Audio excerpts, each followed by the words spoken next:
নিজেদের কিভাবে সুখে রাখবে সেই চিন্তা করে। এখানে ভগবানের কোনো প্রশ্নই নেই। তাদেরকে বলা আছে সকাম ব্যক্তি। তারা বহু বিশিষ্ট, বহু দেবদেবতার তারা পুজো করে থাকে। আর যারা শুধুমাত্র ভগবানের সেবা করে থাকে, শুধুমাত্র তারা ভগবানেরই চিন্তা করে। এটা হচ্ছে মূল বিষয়। এখন আমরা কি করতে চাচ্ছি সেটাই। আমরা চলে যাব 42 এবং 43 নম্বর শ্লোক একসাথে আছে। আপনাদের গীতাতে কি একসাথে আছে? হ্যাঁ প্রভু একসাথে আছে। হ্যাঁ একসাথে প্রভু আছে। একসাথে। হ্যাঁ প্রভু একসাথে। ওকে ওকে। এখানে ইয়ম ইমম পুষ্পিতম বচম প্রবদন্তি অবিপশ্চিতঃ। ইয়ম ইমম পুষ্পিতম বচম প্রবদন্তি অবিপশ্চিতঃ।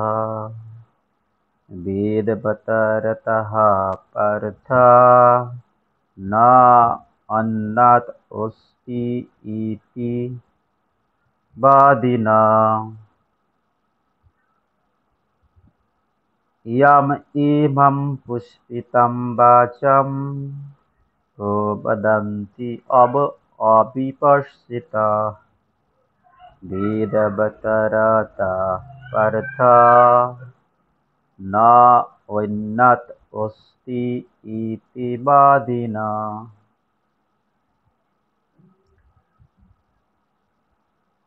यम इमं पुष्पितं वाचं प्रवदन्ति अविपश्चितः।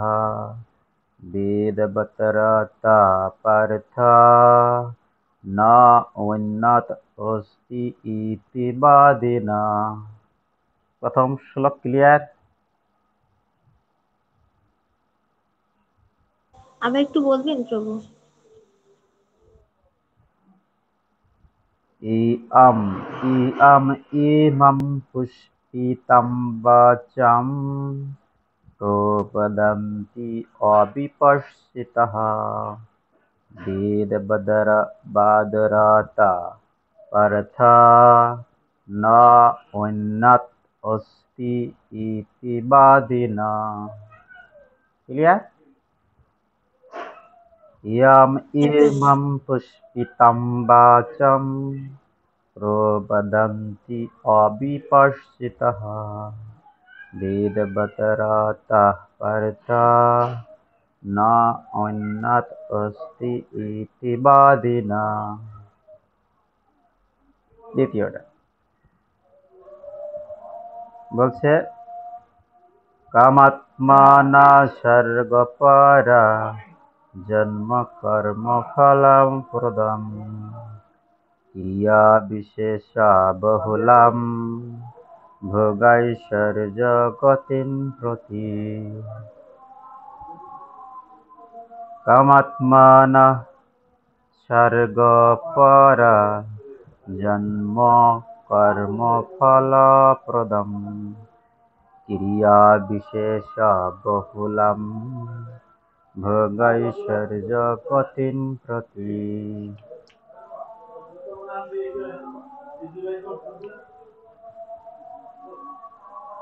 কামাত্মানঃ স্বর্গপরা জন্ম কর্ম ফলম ফলপ্রদম ক্রিয়া বিশেষা বহুলাম ভোগৈশ্বর্য গতিম প্রতি। ক্লিয়ার? কামাত্মানঃ স্বর্গপরা জন্ম কর্ম ফলপ্রদম ক্রিয়া বিশেষা বহুলাম ভোগৈশ্বর্য গতিম প্রতি। ক্লিয়ার? হরে কৃষ্ণ। হ্যাঁ প্রভু ক্লিয়ার। কার কোনো সমস্যা আছে? না সমস্যা নেই। হরে কৃষ্ণ। প্রথম 2 লাইন আন্ডারলাইন হবে পেন্সিল দিয়ে। ইয়া ইয়াম ইমাম পুষ্পিতম বাচম প্রবদন্তি অবিপশ্চিতঃ বেদ বদরতা অর্থা না অন্যত অস্তি ইতি বাদিনা। এই দুই লাইন এই দুই লাইন এই দুই লাইন আন্ডারলাইন হবে। হরে কৃষ্ণ। অনুবাদ অত্যন্ত গভীর।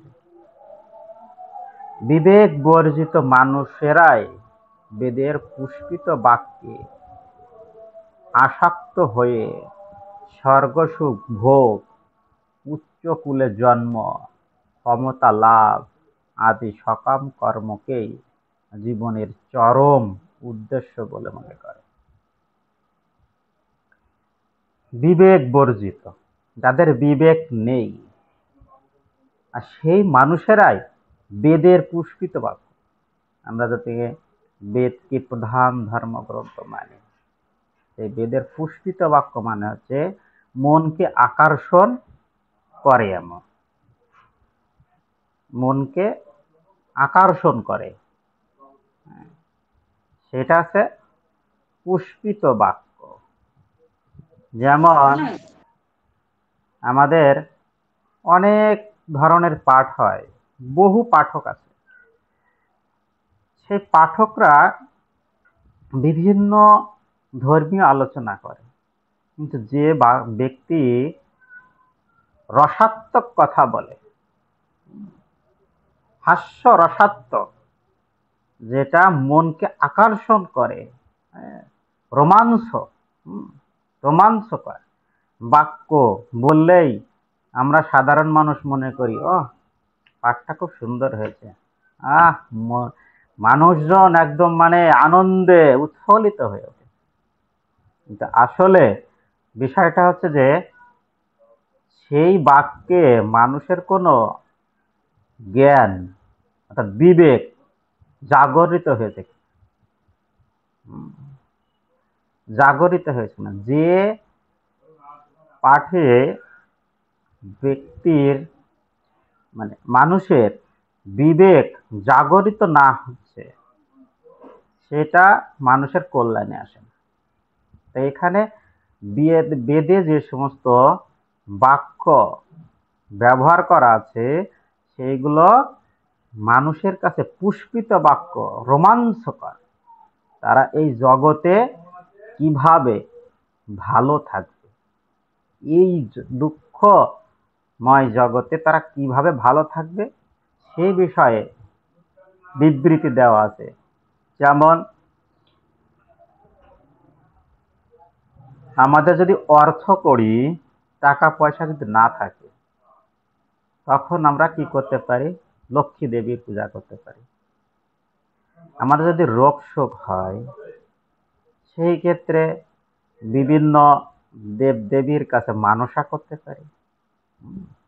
যার শক্তি প্রয়োজন, তারা শক্তি পুজো করে, মা কালীর পুজো করতে পারে। তারপর ধনের জন্য তার পুজো করতে পারে। দুর্গতি নাশিনী, যার দুর্গতি তো সবারই থাকে, এই দুর্গা পূজা করতে পারে। এরকম যাদের অভাব অনটন, শনির দশা আছে, তারা শনি পুজো করবে, বড় ঠাকুর। এরকম সিদ্ধান্ত দেওয়া আছে কি করলে আমাদের জাগতিক যে সমস্যাগুলো, সেটা আমরা সমাধান পেতে পারি। এইগুলো নিয়ে প্রচুর পরিমাণে ব্যাখ্যা আছে। বা উচ্চ কুলে কিভাবে জন্ম, উচ্চ কুলে যাদের জন্ম, তারা কখনোই ভগবানের শরণাপন্ন হতে চায় না। দেখবেন যারা উচ্চ কুলে জন্ম আছে, ব্রাহ্মণ সমাজ, তারা ভগবানের ভক্ত কয়জন? তারা এরকম দেখাই যায় না। ব্রাহ্মণ সমাজ, আমাদের মন্দিরে কতজন ব্রাহ্মণ দেখাই যায় না। সাধারণত রূপ সনাতন ধামেও তো ওরকম খুব খুঁজে খাওয়া খুব কঠিন। ক্ষমতা লাভ, যারা ক্ষমতা লাভ করতে চায়, রাজ্য পরিচালনা করতে চায়, তারাও পূজা করে। রাবণ এরকম পূজা করেছে অনেক। রাবণের দিকে খেয়াল করবে, সকাম কর্মকেই জীবনের চরম উদ্দেশ্য বলে মনে করে। আর এরা শুধুমাত্র সকাম কর্ম, আমি এই জগতে কিভাবে ভালো থাকবো, কিভাবে ধন সম্পদ লাভ হবে, কিভাবে এই পৃথিবীতে আমি বেশি দিন বেঁচে থাকতে পারি, আমার জন্য রোগ শোক না হয়, এই সমস্ত কার্যকলাপগুলো বর্ণিত আছে বেদে। আর কি আছে, ইন্দ্রিয় সুখ ভোগ ও ঐশ্বর্যের প্রতি আকৃষ্ট হয়ে তারা বলে যে তার ঊর্ধ্বে আর কিছু। আর যাদের এই উচ্চ কুলে জন্ম, হ্যাঁ, অর্থ আছে, তারা মনে করে যে এর উপরে আর কিছু নেই, তাই কৃষ্ণ কিসের দরকার। হ্যাঁ, কৃষ্ণ পূজা করলে বা কৃষ্ণের ভক্ত হলে তারা দুঃখে জীবন ভরে যায়, তা আমি কেন কৃষ্ণ ভক্ত হতে যাব, ঠিক কিনা? হরি বল। এরকম আমাদের বাধা সৃষ্টি করে। তারা মনে করে যে আকৃষ্ট হয়ে তারা বলে যে এই স্বর্গ সুখের উপর আর কিছু নেই। কিন্তু আমরা যারা প্রভুপাদের ছায়াতলে যারা এসেছি, যারা ইস্কনের সান্নিধ্যে যারা এসেছে, তারা কি মনে করি, আরে কি আছে, সুখ দুঃখ এটা মাত্র ইন্দ্রিয়ের প্রভাব ছাড়া কিছুই না, মনের একটা অবস্থা। এখানে কি আছে, পাপ পুণ্য, আর কি আছে, সুকৃতি, আর কি আছে, স্বর্গ নরক আর চিন্ময় জগৎ ভগবত ধাম, এই তিনটা জিনিস। কিন্তু সাধারণ ব্যক্তিরা শুধুমাত্র স্বর্গ আর নরকই জানে, পাপ আর পুণ্য এই দুইটার মধ্যে সীমাবদ্ধ। হরে কৃষ্ণ। একজন পাঠ করবেন তাৎপর্য।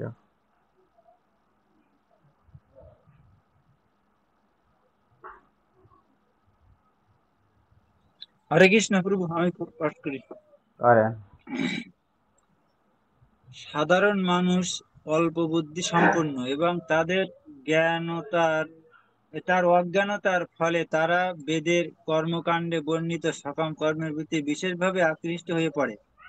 সুরা ও নারী উপভোগ এবং জড় ঐশ্বর্য পূর্ণ স্বর্গলোকে গিয়ে ইন্দ্রিয়ের চরম তৃপ্তি সাধন করার উদ্দেশ্যে তারা আর কিছুই চায় না। বেদে স্বর্গলোকে যাওয়ার জন্য নানা রকম যজ্ঞের বিধান দেওয়া আছে, যার মধ্যে জ্যোতিষ্ঠম যজ্ঞ বিশেষভাবে উল্লেখযোগ্য। বাস্তবিকই যে মানুষ স্বর্গলোকে যেতে চায় তার এই সমস্ত যজ্ঞগুলি সম্পাদন করা অবশ্যই কর্তব্য। তাই অল্প বুদ্ধি সম্পন্ন মানুষেরা মনে করে এটি বেদের বৈদিক জ্ঞানের চরম উদ্দেশ্য। এই প্রকার অনভিজ্ঞ মানুষদের পক্ষে একাগ্র চিত্তে কৃষ্ণ ভাবনামৃতে অনুশীলন করা সুকঠিন। মূর্খ যেমন বিষ বৃক্ষের ফল দেখে লালায়িত হয়, তেমনি তত্ত্বজ্ঞান বিবর্জিত মানুষেরা স্বর্গলোকের এই ধরনের ঐশ্বর্য তারা প্রবলিত হয়ে তা ভোগ করার বাসনা লালায়িত এই পর্যন্ত। ভোগ করার ভোগ করবার বাসনা লালায়িত হয়।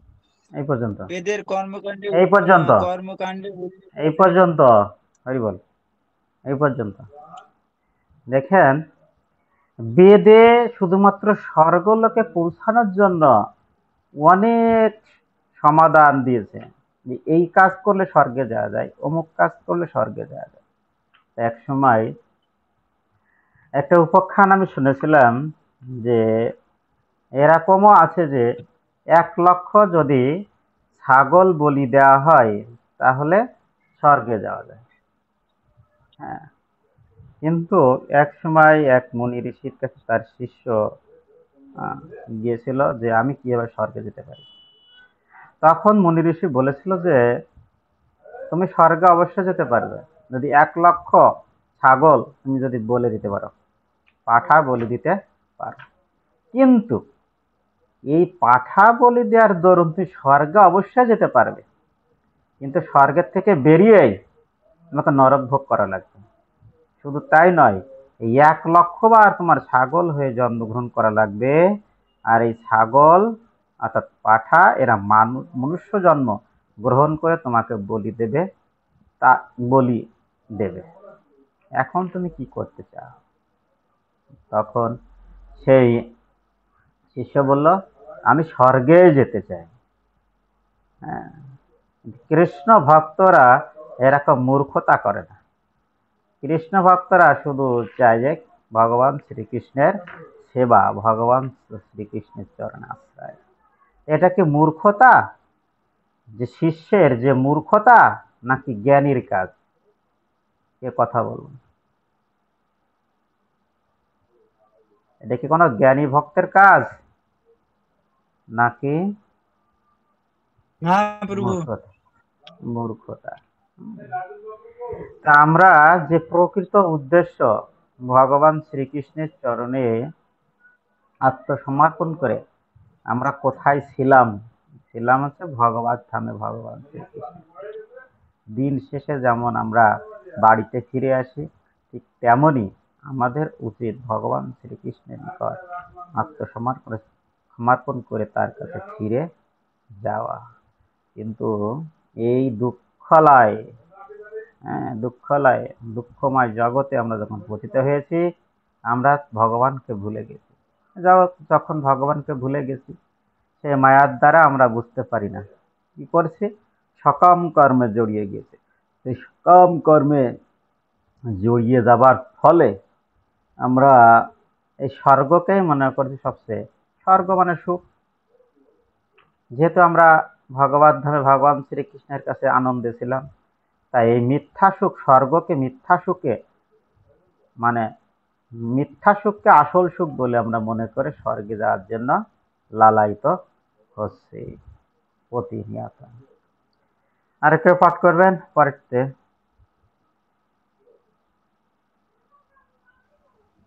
তবু আমি করব। করেন।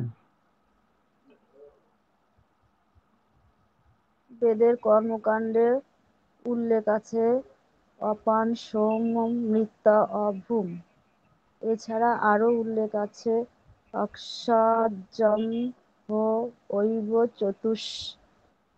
চতুষ্মাস্য যাজিন সকৃতং ভবতি। অর্থাৎ চতুর্মাস্য ব্রত পালন করলে মানুষ স্বর্গলোকে গিয়ে সোমরস পান করে অমরত্ব লাভ করে এবং চিরকালের জন্য সুখী হতে পারে। এমনকি এই পৃথিবীতেও বহু লোক আছে যারা সোমরস পান করে বলবান ও সুস্বাস্থ্যের অধিকারী হয়ে ইন্দ্রিয়সুখ ভোগ করবার জন্য নিতান্তই উৎসুক। এই জড়জগতের বন্ধন থেকে মুক্ত হওয়ার ব্যাপারে এরা বিশ্বাসী নয়, তাই তারা আড়ম্বরপূর্ণ বৈদিক যাগযজ্ঞের প্রতি বিশেষভাবে আসক্ত।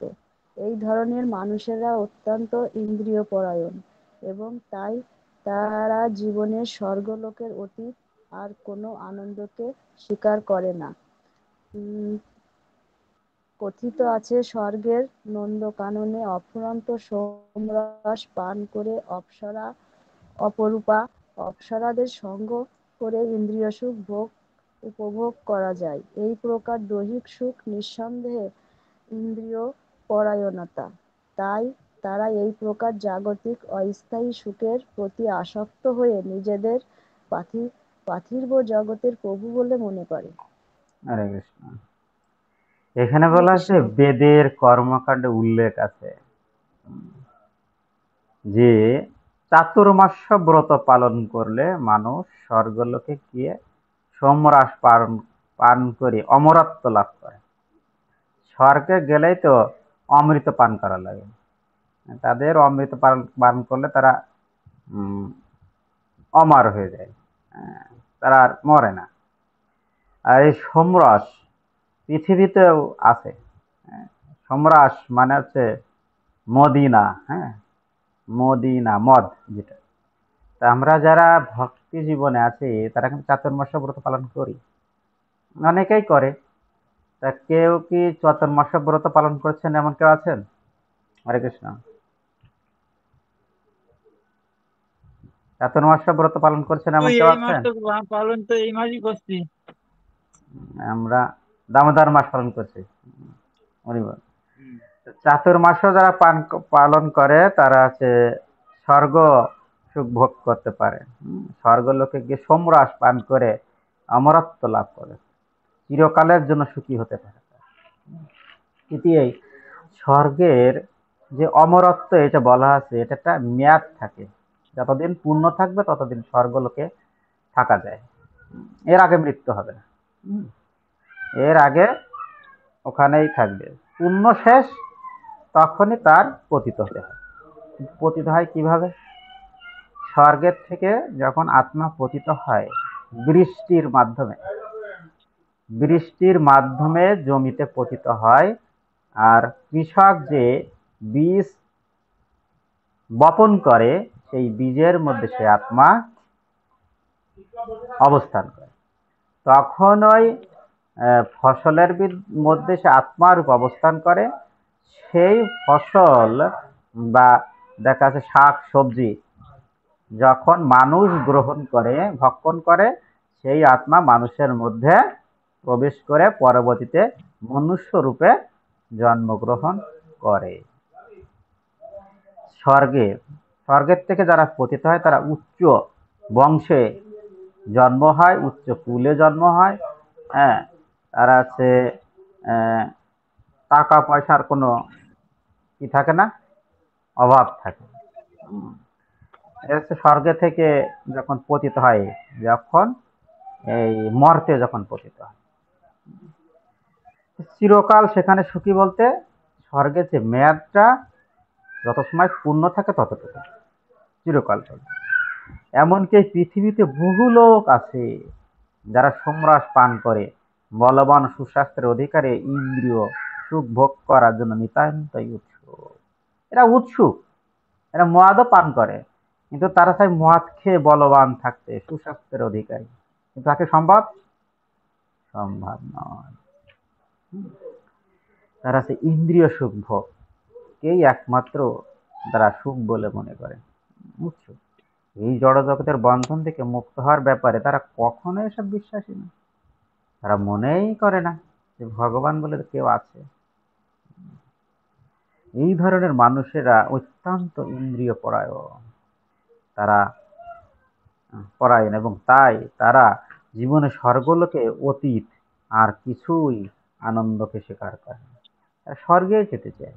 তাদের কাছে ভগবত ধাম বলে যে কিছু আছে এটা তার জীবনেও শুনিনি, আর যদি শুনে তাকে বিশ্বাসই করে না। কথিত আছে, আমরা 6-7 যখন ধর্ম বই পড়েছি সেখানে আছে স্বর্গের রাজধানী অমরাবতী, সেখানে আমরা পড়েছি স্বর্গের নন্দ কাননে অপরান্ত সোমরাস পান করে, হ্যাঁ, নন্দ কানন অত্যন্ত সুন্দর। সেখানে গেলে আর ফিরে আসতে মন চায় না। সেখানে সোমরাস পান করে অপরূপ অপ্সরাদের সঙ্গে সঙ্গ করে ইন্দ্র সুখ ভোগ করা যায়। এই প্রকার এই প্রকার হই বল এই প্রকার দৈহিক সুখ নিঃসন্দেহে ইন্দ্রিয় পরায়ণতা। তাই তারা এই প্রকার জাগতিক অস্থায়ী সুখের প্রতি আসক্ত হয়ে নিজেদের পার্থিব জগতের প্রভু বলে মনে করে। পার্থিব জগতে তারা মনে করে যে আমি প্রভু, আমার উপর আর কিছু নেই। যারা ধনশালী, বৃত্তশালী, পদ প্রতিষ্ঠা যারা চায়, যাদের আছে, তারা এইগুলো মনে করে। আর ভক্তি বিনোদ ঠাকুর বলেছেন যে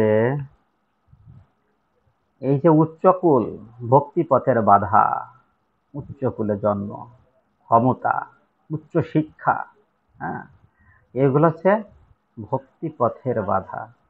কিরকম বাধা? এরা ভগবানের নাম শুনতেই চায় না, এরকম। তাহলে বেদের পুষ্পিত বাক্য বলতে কি বুঝলাম, কেউ কি বলতে পারবেন?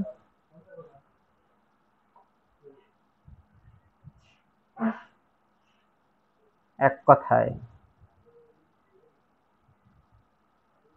হরে কৃষ্ণ। কি কেউ নাই? হ্যাঁ প্রভু, বলেন, শুনছি। বলেন, পুষ্পিত বাক্য বলতে কি বুঝলাম?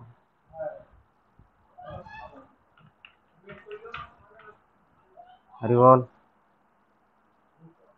হ্যাঁ প্রভু। পুষ্পিত বাক্য বলতে কি বুঝলাম? ভুল হোক, সমস্যা নেই।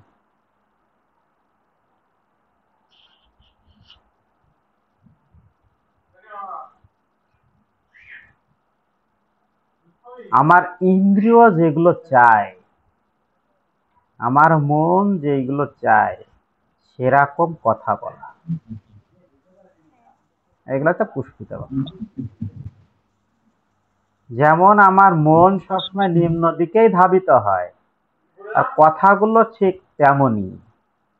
ইন্দ্রিয় সুখ মন সবসময় চায়, আর পাঠক যদি সেই ইন্দ্রিয় সুখের কথাই বলে, সেগুলো হচ্ছে রোমাঞ্চকর বা পুষ্পিত বাক্য, ভালো ভালো কথা, যেগুলো আমার মন চায়। ভালো কথা বলতে আমার মন যেটা চাচ্ছে সেটা। আর ঊর্ধ্বগতি সম্পর্কে কোনো কথাই সেখানে থাকতে পারে না। তাই যখন নারদ মুনির কাছে ব্যাসদেব, যখন তার গুরুদেব নারদ মুনির কাছে বললেন, হে গুরুদেব, আমি সকল ধর্মগ্রন্থ লিখলাম, গ্রন্থগুলো রচনা করলাম, কিন্তু আমার যে মনের অস্থিরতা, এটা যাচ্ছে না। তখন নারদ মুনি ব্যাসদেবকে বললেন, হে বৎস, তুমি যে গ্রন্থগুলো লিখেছ, চতুর্বেদ, হ্যাঁ, এবং যে শাস্ত্রগুলো তুমি লিখেছ, সেইগুলো দ্বারা মানুষ জাগতিক জগতে কিভাবে ভালোভাবে থাকতে পারে সেইগুলো লিখেছে। কিন্তু তারা এই দুঃখময় জগৎ থেকে মুক্তি লাভ করতে পারে এমন কিছু তো তুমি লেখো না। তাদের জীবনে যে উন্নতি হবে, তারা যে ভগবত ধামে যে ফিরে যাবে কিভাবে, এই সমাধান তো তুমি দাওনি। তখন ব্যাসদেবের মাথায় আসলো, সত্যিই তো, আমি তো শুধু লিখেছি, বেদ লিখেছি যারা জাগতিক জগতে ভালো থাকতে পারে, বিভিন্ন পুরাণ লিখেছি, এগুলো সবই তো মানুষের জাগতিক জগতে ভালো থাকার জন্য। আমি তো তাদের মুক্তি লাভের জন্য কিছুই লিখিনি। তখন ব্যাসদেব গুরুদেবের কাছে বললেন, তাহলে এখন আমার কি দরকার? তখন নারদ মুনি ব্যাসদেবকে বলছেন, হে বৎস, তারপরে ভগবান শ্রীকৃষ্ণ আসেন, তিনি স্বয়ং ভগবান, তুমি তো তার কথা কিছুই লেখনি। কেন ভগবান আসছে, আর কেন যে ভগবান আমাদেরকে উদ্ধার করতে এসেছেন, এই বিষয়ে কিভাবে জীবকে উদ্ধার পেতে পারে, সে বিষয়ে কিছুই লেখনি। এই বিষয়ে তুমি লেখো। তখন ব্যাসদেব শুরু করলেন ভাগবতম লেখা। ভাগবতম লেখার পরে ব্যাসদেব ভাগবতমকে পঞ্চম বেদ বলে আখ্যায়িত করলেন। আর তারপরে তিনি লিখলেন যে এই ভাগবতম যে পাঠ করবে, একমাত্র সেই জগৎ দুঃখময় জগৎ থেকে তিনি উদ্ধার প্রাপ্ত হয়ে ভগবান শ্রীকৃষ্ণের কাছে পৌঁছে যাবেন, ভগবত ধাম। তাই বেদ, আমরা যারা ভগবান শ্রীকৃষ্ণের সেবা করি, তারা আমরা বেদের কথা চেয়েও পঞ্চম বেদ ভাগবতম, ভাগবত গীতা, এইগুলো সবচেয়ে গুরুত্ব দেওয়ার কথা বলা হয়েছে ব্যাসদেব পরবর্তীতে। কিন্তু সাধারণ মানুষ এগুলো বুঝতেই চায় না, কারণ বেদকে তো বলা হয়েছে প্রধান ধর্মগ্রন্থ, জাগতিক প্রধান ধর্মগ্রন্থ। এই জন্য তারা এটাকেই সেই গোঁড়ামি ধরেই রেখেছে, কারণ আছে তো। ব্যাসদেবী তো প্রথমে বলেছেন, প্রধান ধর্মগ্রন্থ। পরবর্তীতে যখন তিনি নারদ মুনির নির্দেশে যখন ভাগবত লেখা শুরু করলেন, তখন তিনি এটাকে পঞ্চম বেদ বলে আখ্যায়িত করেন। পঞ্চম বেদ যখনই বলেছেন, তখন এইগুলো তার কাছে অনেকটা মূল্যহীন হয়ে গেছে। এখন আমরা এই দুইটা শ্লোক বিষয়ে কোনো প্রশ্ন আছে? না, কোনো প্রশ্ন আছে? নাই। আমরা 44 নম্বর শ্লোকে চলে যাব। ভ্রগৈশ্বর্য প্রসৎমানম তয়া প্রহিত চেতসং ব্যবসায়াত্মিকা বুদ্ধিঃ সমাধো ন বিধীয়তে। ভোগৈশ্বর্য প্রসৎমানম তয়া প্রহিত চেতসং ব্যবসায়াত্মিকা বুদ্ধিঃ সমাধো ন বিধীয়তে। ক্লিয়ার?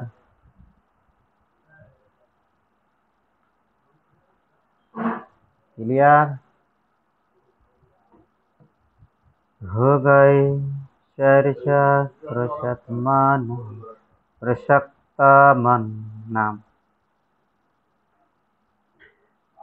তয়া অপহৃত চেতসং ব্যবসায়াত্মিকা বুদ্ধিঃ সমাধো ন বিধীয়তে। ভোগ ঐশ্বর্য প্রসক্তম তয়া অপহৃত চেতসং ব্যবসায়াত্মিকা বুদ্ধিঃ সমাধো ন বিধীয়তে। ক্লিয়ার? হ্যাঁ প্রভু, ক্লিয়ার। ক্লিয়ার। যাদের চিত্ত জড় সুখ ভোগ ও ঐশ্বর্যের প্রতি একান্তভাবে আসক্ত, সেই সমস্ত বিবেক বর্জিত মূঢ় ব্যক্তিরা ভগবানের ভক্তিযুক্ত সেবায় একানিষ্ঠতা লাভ করে না। তাহলে বিবেক বর্জিত আমরা বুঝেছি, যাদের চিত্ত মানে মন, যাদের মন জড়সুখ, কিভাবে জড় জগতে ভালো থাকা যায়, আর ঐশ্বর্যের প্রতি, ধন সম্পদ এর প্রতি একান্ত আসক্ত, একান্তভাবে আসক্ত। বিষয়টি আমি ক্লিয়ার করব। আসক্ত বিষয়টি কেমন? আসক্ত হচ্ছে এরকম যে একজন সিগারেট খায়, দিনে 20টা সিগারেট খায়। তাকে যদি একদিন বলা হয় তুমি আজকে সিগারেট খেও না, তোমাকে আমি দামি খাবার রসমালাই কিংবা সন্দেশ কিনে দিচ্ছে, তুমি সারাদিন এটা খাবা, কিন্তু বিড়ি খেও না, খারাপ। সে কি থেমে থাকবে? আরে বল, সে কি চুপ থাকতে পারবে? কথা বলে না কেন? হরে কৃষ্ণ, কেউ নাই? এটা মানে আমরা তো এটা অভিজ্ঞতা সম্পন্ন, তাই বুঝতে পারছি না। একটা জিনিস খেয়াল করতে হবে তাহলে, যাদের ঠাকুমা ছিল বা আছে কিনা, যাদের ঠাকুমা ওই যে তামাকের গুঁড়ো ব্যবহার করে, এরম কারো ঠাকুমা ছিল না? আছে? কেউ আছে? যেটা গুগল মাতে, তাদের যদি গুলের বিনিময়ে যদি বলা হয় পৃথিবীতে যা লাগে সব দেব, গুলটা মাগবেন, কি হবে পরিবারে? আরে বল, এ বিষয়ে অভিজ্ঞতা আছে কারোর? সে বলবে যে তুমি সবকিছুর বিনিময়ে তোমার গোলটা এনে দে। হ্যাঁ এটা হচ্ছে আসক্ত। আরো একটা বিষয়, হ্যাঁ, যে আমরা এরকম হচ্ছে আসক্ত বলতে এরকম আসক্তি, ওইটা না হলে নয়, ওইটাই লাগবে, আমার ওটা ছাড়া সম্ভব না। আমরা যখন ছোটবেলায় খেলাধুলা করেছি, হ্যাঁ, যখন ওই থালা বাটি বা ছোট মাটির হাঁড়ি কড়াই নিয়ে খেলাধুলা করতাম, তো তখন যদি ওই হাঁড়ি কড়া যদি কেউ নিত, তাহলে মনে করলো আমার জীবন চলে গেল। যদি ভেঙে যেত, কেউ যদি ভেঙে ফেলতো, তাহলে না, তাহলে যদি ওর বিনিময়ে যদি অন্য কোনো হাঁড়ি কিনে নিত, সেটা হবে না, ওই ভাঙা হাঁড়ি ওটা জোড়া লাগাই দিতে হবে। এরকম কারো জীবনে ঘটেছে কিনা, বা হ্যাঁ দেখেছেন কিনা? এইটা হচ্ছে আসক্ত, আমার ওইটাই লাগবে। ওর পরিবর্তে হচ্ছে ভালো জিনিস দিয়েছে তা না, ওইটাই লাগবে। হুম। এ বিষয়ে অনেক গল্প আছে। হুম। কিন্তু এখন তো গল্প করার সময় নেই। আসক্ত বিষয়টা আমি কি বোঝাতে পেরেছি? হ্যাঁ আসক্তি। এবার বিবেক বর্জিত। বিবেক বর্জিত, বিবেক বর্জিত লোক এরকম, আমি বুঝি, সবকিছু জানি, কিন্তু তাল গাছ আমার। এই গল্প তো আপনারা জানেন। বিচার আমি মানি, কিন্তু তাল গাছ আমার। বোঝা যাচ্ছে? হ্যাঁ, আরে বল, এরকম কি সমাজের লোক আছে? হ্যাঁ আছে। ভগবানের সেবা পূজা করতে হয় আমি জানি, হ্যাঁ, কিন্তু আমি করবো না। এগুলোকে বলা হ্যাঁ হয় মূঢ় ব্যক্তি।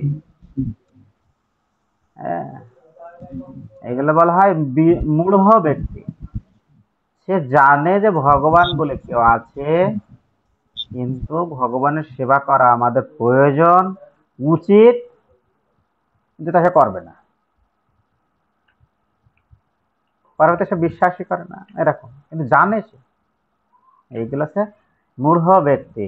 উদাহরণ দেব, একজন উদাহরণ দিতে পারবেন মূঢ় ব্যক্তি? শাস্ত্রের থেকে একটা উদাহরণ দিতে পারবেন? প্রহ্লাদের বাবা। প্রহ্লাদের বাবা। আর বশিষ্ঠ। কেউ? আর কেউ? আর কেউ নেই, এই একটাই আছে নাকি পৃথিবীতে? হুম, রাবণ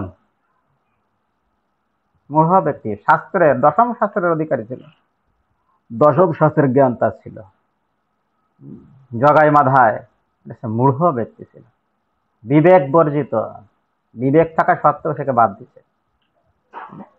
ভগবানের কি হয়, এই লোকগুলো কি করে, ভগবানের ভক্তিযুক্ত সেবায় একানিষ্ঠতা আসে না। কি হয়, ভগবান কৃষ্ণ একমাত্র ভগবান, তার চরণে যে একানিষ্ঠতা, এটা তার আসে না। তাদের মনে হয় কি, আরে না, কালী পুজো একটু করে আসি, না করলে অমঙ্গল হবে, মঙ্গল যাত্রা পাঠ করে আসি। দুর্গা পূজায় মঙ্গল যাত্রা হয় না? হ্যাঁ, হয় কিনা? যাত্রা মঙ্গল পাঠ করেছেন কেউ? হ্যাঁ দশমীর দিন হ্যাঁ, করেছেন। আর কেউ করেছেন? আমাদের বাড়িতে হয়েছে। আর কেউ করেছেন? অনেকেই করেছেন। কিন্তু আমরা প্রতিদিন সকালে যারা সাধু বৈষ্ণব সমাজ যারা আছেন, কি পড়ি? কি পড়ি কি? ন ধনং ন জনং ন সুন্দরী, পড়ি না? পড়ি কিনা?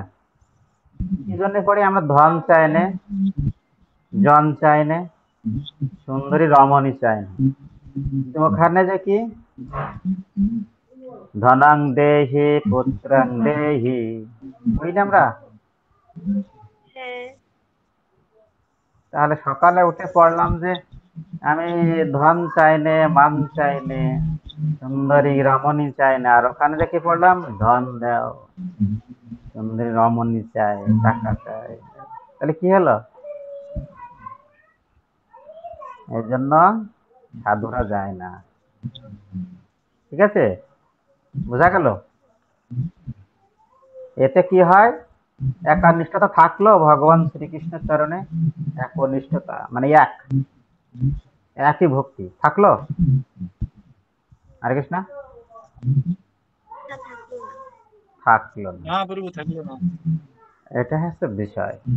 তাহলে আমি কি হয়ে গেলাম? বিবেক বর্জিত হয়ে গেলাম। সেই ক্ষেত্রে আমরা মূঢ় হয়ে যাচ্ছি অজান্তেই, এই জন্য জানতে হবে। এই যে আমরা অনেকে কোর্স করছি, কি essence of Bhagavad Gita course করছি, এর পরবর্তীতে আসবে ডিপ্লোমা ইন ভগবত গীতা। যত আমরা জানতে পারবো তত আমরা বিবেক বর্জিত থেকে সরে আসবো।